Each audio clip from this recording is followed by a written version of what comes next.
Good morning, everybody, and welcome to our Technologies of the Future weekly webinar with live Q&A. Today, it is International Day of Sign Languages, and we thought we would talk about the convergence of sign languages, communication, and devices. So I'm going to kick us off this morning with a passage, one of my favourite books, The Future is Faster You Think by Peter Diamandis and Stephen Kotler. And for those who like to follow along at home, I'm on page 256, and I'm going to kick straight into it. Over the past decade, utilizing EEG-based brain-computer interfaces, which require no surgery to install and instead just sit atop the head like a crown of electrodes, researchers have performed real miracles. BCIs have allowed paraplegics to walk again. Stroke victims paralyzed for years are regaining the use of their limbs. Epileptics have been cured of seizures. Quadriplegics can now control cursors with their mind. And piling atop Dracula, flying cars and personal robots in our list of childhood fantasies turned into realities. Telepathy is also now possible. And I'm only going to have just a little bit of a book there this morning because I am excited to have our expert guests online this morning. We've got Anna Wright from Bindi Maps joining us. We've got Christina Durakides. We've got a few of our regulars, Andrew and Brendan, this morning to talk about the convergence of communication and devices. With that, I'll invite everybody online. It was just a short passage this morning. So I'm excited to talk about Sign Language Day and how we can actually advance the future. Welcome, everyone. Welcome, Anna. Thanks for joining us. Welcome, Christina, Andrew, Hi. Brendan. I can see you're there without your camera on. So I do have to ask you all for a one-word opener. How are you feeling? Christina. Pumped. I'll go pumped. Big day. Andrew? Excited. Long weekend. I'm in Melbourne, so 4-day weekend. Could not be more excited. And Anna? Always celebration. Love it. Brendan? Hi guys, how are you going? Sorry, my audio was playing up before, couldn't hear anything. Have a great day. Awesome. So let's have a conversation. I'm just putting in the chat here for everybody. So it's International Day of Sign Languages, which is a unique opportunity to support and protect the linguistic identity and cultural diversity of all deaf people and other sign language users. And I didn't realize that I think there's about 80 million people who use a variety of different sign languages. Anna, can you help fill us in? Me? Sorry, Lisa. Yeah, can you share a little bit about Bindi Maps and what you do and what the stats of the world are of people who can't communicate or see? Yeah, thanks, Lisa. Well, just as an aside, I actually I started learning Auslan during lockdown. That was the thing. So I'm always very happy to find people to practice with. So thank you for having me along today. With Bindi Maps, we actually help anyone with a disability find their way around an unfamiliar indoor space, those with or without disability. For people who are deaf, they tend to just use the map mode, but we work as well in voiceover for people who are blind or low vision. And we have also got a connection to a pop-up braille display for those who are deaf-blind and can read braille. So, yeah. Isn't it fascinating? Let's just have a think and talk about a little bit of the mindset. So what has been the shift over the last few hundred years? Because typically people with a disability weren't looked after and we didn't have technology to be able to assist them. Christina, can I ask for your thoughts on history and where we're at? It's really interesting to delve into the history, and then if we look back even to Helen Keller. So Helen Keller, deaf, dumb, blind, eventually learnt how to communicate. So there is we're actually a master communication race. I think we've mastered any hiccups that we've had or any setbacks, obstacles that we've had throughout history. I mean, I often wonder how initially people, or, you know, our ancestors, many generations back, communicated, and it would have been with sign language, and it would have been with particular noises. And then if you have a think about how all the communications varied across the planet and how the different languages formed, but everybody ended up with signals or words, whatever the concept was, for the same word. But then it is that mindset that encourages you and knows that if you can communicate what it is that you want, you become stronger as a united front. Even, you know, if we go back to caveman days again, the fear factor, how did they signal that there were, you know, predator animals happening, that there were people from other clans in the nearby vicinity? And then how did all the clans communicate? Because they had different languages. And if we look at our own Indigenous history, there's hundreds of different dialects. So when the clans or the tribes actually met, you know, there were different systems of communication. So it's absolutely fascinating, but it's driven by the mindset and the want to communicate. And I imagine that's how, Anna, you started Bindi Maps. It was this absolute desire to increase the freedom, the communication, the textures, the feels, the senses of different people in the vicinity. I mean, do we know how much of communication is nonverbal? Because I'm just thinking the way that we're actually communicating, that one of my best friends, she has a 2-year-old and he doesn't really talk, but I know exactly where he's at. He's a little groover. You can tell when he's happy, you can tell when he's sad. And I wonder how much we actually get lazy. And I know particularly even when we went into lockdown, we were talking about communication just on Zoom. So, you know, leaning in when you want to speak, or like making a big point, or, you know, like there's so many different things. I don't know, Andrew, the psychology of and mindset of communication. What are your thoughts? Oh, it's such an interesting area. One of the things I was thinking, I mean, communication is such a social glue. It converts us from being these completely internal entities to being able to transfer information, and is a big part of belongingness.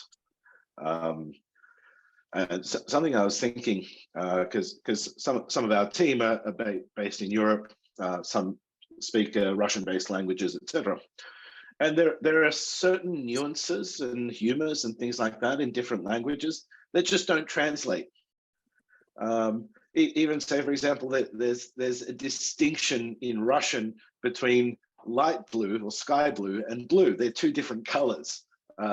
Humor is something that, you know, oh, it sounds funny in a different language, but when you translate it, it's quite dull.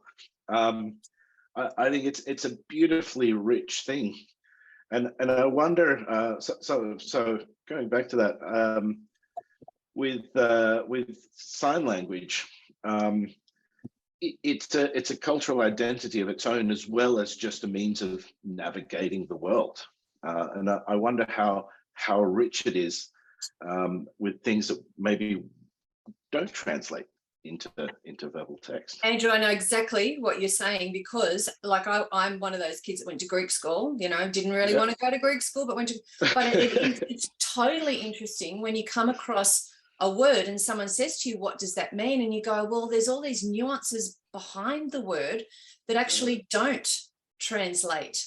And Anna, I'm imagining that there's instances like that within well, not necessarily Braille, or, you know, or, well, yeah, in all kinds of communications, where there's a particular communication that is set up by a group of people and it doesn't translate when you try to put it into words. Yeah, absolutely.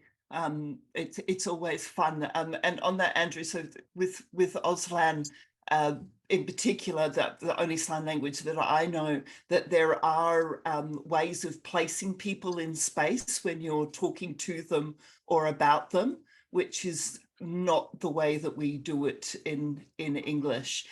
Braille, on the other hand, is pretty much a letter for letter translation from English to Braille, with some shortenings in the different standards. So ing can be shortened. But yeah, it's always fun going into other languages and trying to make it make sense for everybody. I would have thought that Auslan would have been Well, so sign language would have been a universal language, right? It would have been a really, I know it's not, but it would have been really good if it was like an international language that everyone could actually, you know, hearing impaired people plus non-hearing impaired people could all speak a universal language, right? It's like a mainstream of things like Dungeons and Dragons where everyone speaks common, right? A common language. So maybe certain things may translate, but certain object names would be the same, right? A computer would be called computer and things like that, right? But there's a similar things happening in VR chat. There's a concept of what people call mutes, where people either can't speak or they're deaf, or they don't want to speak because of anxiety or some other trauma or something like that. They just don't want to, or they're very shy. And so some of those people actually developed a set of sign language in the virtual reality in that chat engine, right? So they could do things like communicate with people. And some people have actually ended up learning sign language just to be able to communicate with these people in that virtual reality, right? Of course, the virtual realities, you don't have as many social cues that you do in real life, but you can get the hand movements and things like that. And people have actually been able to develop this rudimentary set of communication to be able to communicate with these people who either don't or can't speak, or people who can't hear to be able to communicate with them so they can actually join in. It's really, really inspiring to see that. It's interesting that you say that about the universal language, Brendan, but I suppose it would be a little bit like saying, let's choose one spoken language as our universal, and we all know that that's sort of like there's many, as Christina said, there's a richness to different languages that I think is replicated in the different sign languages, but there's differences in Auslan just between New South Wales and Queensland. It's absolutely fascinating, and even the Braille, the sign language alphabet is different between Australia and America. So I can't even spell sign in America, which is sort of like my default position when I'm in Australia, is I can at least spell out the word I'm trying to get at. I love so the day today, they resolved to create a day for international sign languages to preserve the cultural history of sign languages. And I think that's similar if you're actually looking at verbal languages. We're preserving a lot of history at the moment. And it kind of fascinates me if you actually think about the timeline of the lack of communication. And I kind of think where we're at in the middle right now of this timeline, if you think past, present, future, is that we actually don't communicate very well. Full stop. I just think there's just a lot of lack of understanding between people and populations and communities and stuff that is unnecessary, and that if we could actually communicate really well, all conflict would be resolved. But that's a very utopian vision for the future. But I just wonder, with devices and sensors, and, you know, it might not be a universal language, but it might be like a warning system to say, hey, you're out of line. And we've spoken a lot about visual recognition software, even on Zoom here, where it might actually say, hey, you have not slept much last night. You should not be live online. And that becomes a universal language of, you know, how we show up as humans.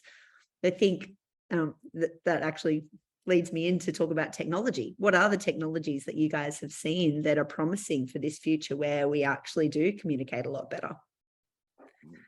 Well, can I go with my favorite one? So, and it's a non-verbal, and it's all around the ECGs, the brain sensors that you know you read out in that first passage.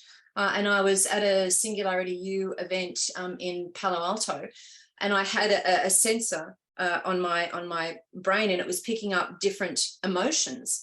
And if I had a particular emotion, then these little robotic figures would spin around, and then if I had an alternate emotion, it would crawl forward. So I think very much we've made, and that was maybe 5 years ago, we've made many advances on that. Dr. Jordan Nguyen is working with eye contact with Jessica with an iPad to create music, etc. So I think we are on our way we're very much in the infancy stages, and I think it's very much in that early language development. So if we equate it with early language development, how do you, you've got limited words, you've got limited expression, but who knows where that's going to go. And as that passage also mentioned, that the telepathy, what if we are communicating eventually, which I would absolutely love maybe, but I'd like to be able to switch it on and off and then maybe that is a universal language, because I'm not sure what nuances it's picking up, and it's picking up all the body language things that and the individual body emotions, the senses and everything that we're going through at the time. Anyone else? Yeah, I'd like to sorry, Lisa. Yeah, I was going to say something that stands out, and Brendan, you'll probably agree here, is Star Trek has so many different perceptions on communication, different races and different species that, some communicate telepathically incredibly quickly. I remember that there was one episode where there was a race or a species that would communicate in metaphors, and no one understood them. It was gibberish. But for example, they would say the bear crossing the river or the man with the sword, and it was just nonsense. But to them, there were the stories, the emotion behind it, and it was incredibly rich.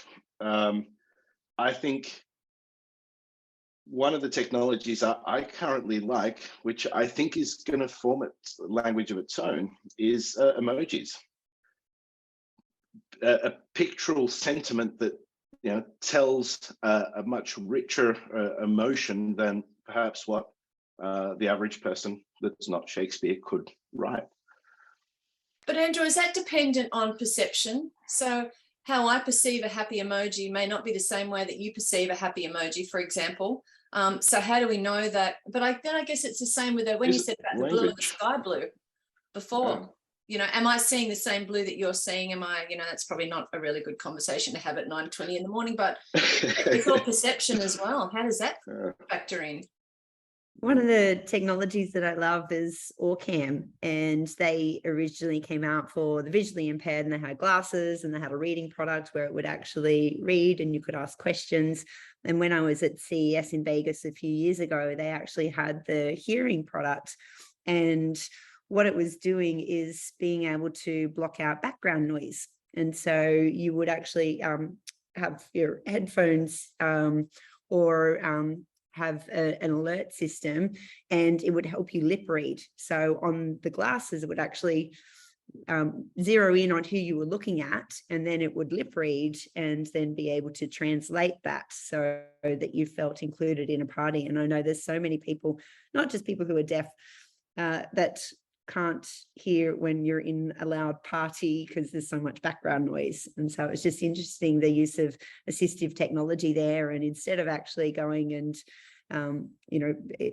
being a hearing aid, because so much of that technology so far has been hearing aids, it was actually using visual recognition software to be able to then help people be able to communicate. So that's one to check out with Orcam that I thought was really cool. Yeah, I'm not sure where the state is now, but there was some sort of mapping program for visually impaired people, but it can be used by anybody. And it would map out internal buildings like shopping centres and office buildings, right? And so if you've never been there before, you'd scan the QR code or whatever it was somewhere on the front of the building with your phone or whatever device. And then it would actually, for visually impaired people, it would actually send a series of tones to their headphones to basically direct them throughout the building so they can map the building out, right? And if I have to just jump in there, Brendan, and throw over to Anna, because that is what Bindi Maps does. Oh, that's Bindi Maps. Okay, sorry, Bindi. Sorry. No, this is actually perfect. Anna, how was that experience for you, and did he explain it right? Yes and no. We've already mapped the building, and it's just using voiceover. So it's an explanation. You choose either clock face directions, which anyone under the age of about 50 doesn't seem to understand. anymore unless you're vision impaired, or left, more left, little bit left type directions, and then the number of meters. And yes, we do that for people who are blind or have low vision, and then we've also got a map view for people who can see. We've got wheelchair accessible routing for those who need that, and we're actually currently working on sensory sensitivity. And that's actually, a lot of people that I talk to in Auslan are people on the autism spectrum who are non-verbal, which I think you referred to earlier, Brendan, as people who, technically, maybe medically are not deaf, but they prefer to live in a non-verbal environment. So it's, there's such diversity. I mean, disability is different for every single person. One person who's blind is different to another person who's blind. So it's just acknowledging and bringing all of as many as we can into the Bindi Maps fold. But yes, anyone can use the app. That is correct. Oh, cool. Yeah, no, that's good, because I saw that and I was blown away, because I thought that is really going to be powerful for everybody, right? Because at the moment, you've got Google Maps for outside. There's not really much for inside. And I saw this and then I thought that's really cool. So I'm glad it's still around. Still around. Thank you. I'd love to move and discuss the impact that has on people's lives. And Anna, have you got any examples of so far people using it and the impact of what it means to people to be able to have this type of technology? Well, Lisa, it means an enormous amount for people with disability. So we always say that our favourite installations are those in higher education and in workplaces, because we're taking people out of a disability pension and into a creation and contribution. And then when we're talking about solving world problems, there's a good friend of Bindi Maps, and I pull his example out all the time. He's completely blind, but he works for NASA identifying planets in faraway solar systems, but via the sound waves. And he's got a group of people that work for him that are all blind. And it's just, when you think, we have all these massive problems that we need to solve. Once we get all abilities to the table, imagine what that's going to be like for our world, that we have these different problem solvers out there that approach problems in different ways. And to me, that's really exciting, but it starts with education. Yes, we've got high schools and people can muddle through and be socially isolated when they're disabled.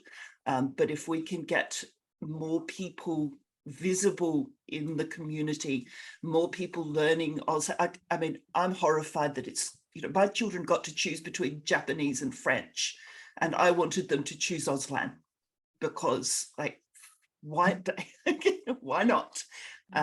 So yeah, I think the future is going to be amazing, and wayfinding's a small part of that, but it's a critical part.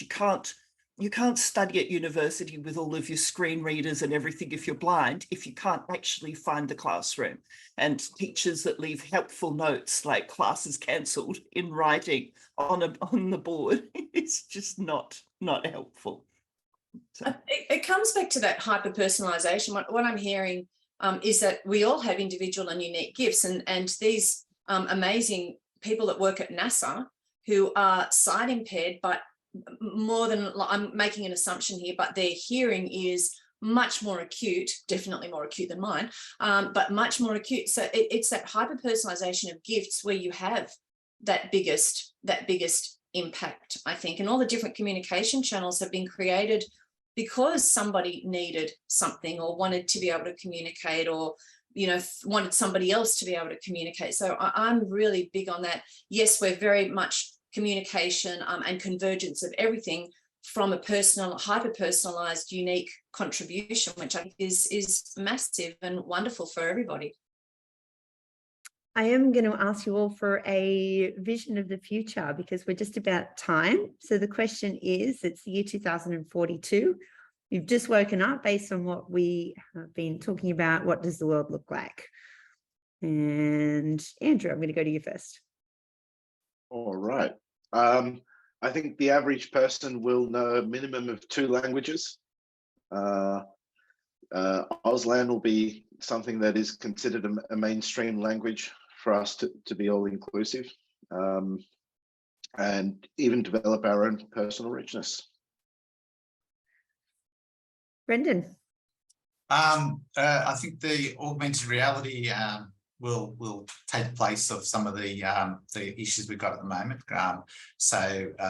You know, people can actually identify objects in their things. You can already somewhat do that now with that Aura camera or whatever it is, where it can actually identify things. But imagine sight impaired people who can't see very clearly, but they can identify every object in their room, where they wouldn't be able to do so at the moment. And it could actually bring a lot of those people back into you know, mainstream society. I think everyone can be a little bit more harmonious with those breakdown in barriers that this technology will allow us to get. Christina? You're on mute. There's has got to be one every time. I think technology will allow us that hyper-personalized contribution to the greater good of all humanity. I am going way utopia here. I believe that that we will all have our unique individual languages, but they'll be transferable to everybody. So we will be able to emotionally, emotively, and with very many different forms communicate with everybody. And I think there's technologies already out there now, the translators, etc., that will make that much easier. And in 20 years' time, we'll all be communicating freely with love and with concern for our fellow man. There you go. Anna? Look, I think that it won't be any surprise that I will be wanting to see everybody and anyone participating in education, work and play.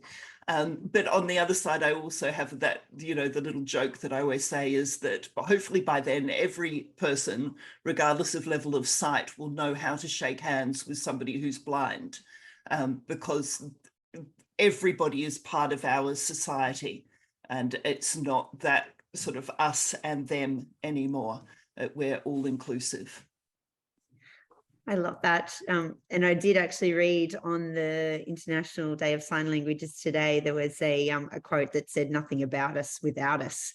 And I think we're moving into that era. So in 2042, there's no us and them. It's just we're all humans and we're all operating to our abilities, and we focus on abilities, not disabilities. And you know, that contribution and what we can all do to show up as our best selves will be great. And there definitely will be devices and sensors and brain computer interfaces, and I think we'll be telepathically communicating and all sorts of different weird and wonderful things, but it's all to increase the communication between humans. And you know, we might even be talking to the animals by then. So there's a thought to leave you with, that there's a whole number of languages to map out when we get into different species. Just something random to drop in there at the end, but I will wrap us up now and say thank you. It's 9:30 this morning. Thank you so much, Anna, for joining us. Thank you, Brendan. Thank you, Andrew. Thank you, Christina. Such a pleasure to have you all and continue to have these conversations every Friday. And thank you everyone for joining us, whether you're online or in our online learning portal and recordings. Have a wonderful day, everyone. Have a great day. Thanks, everyone. Bye.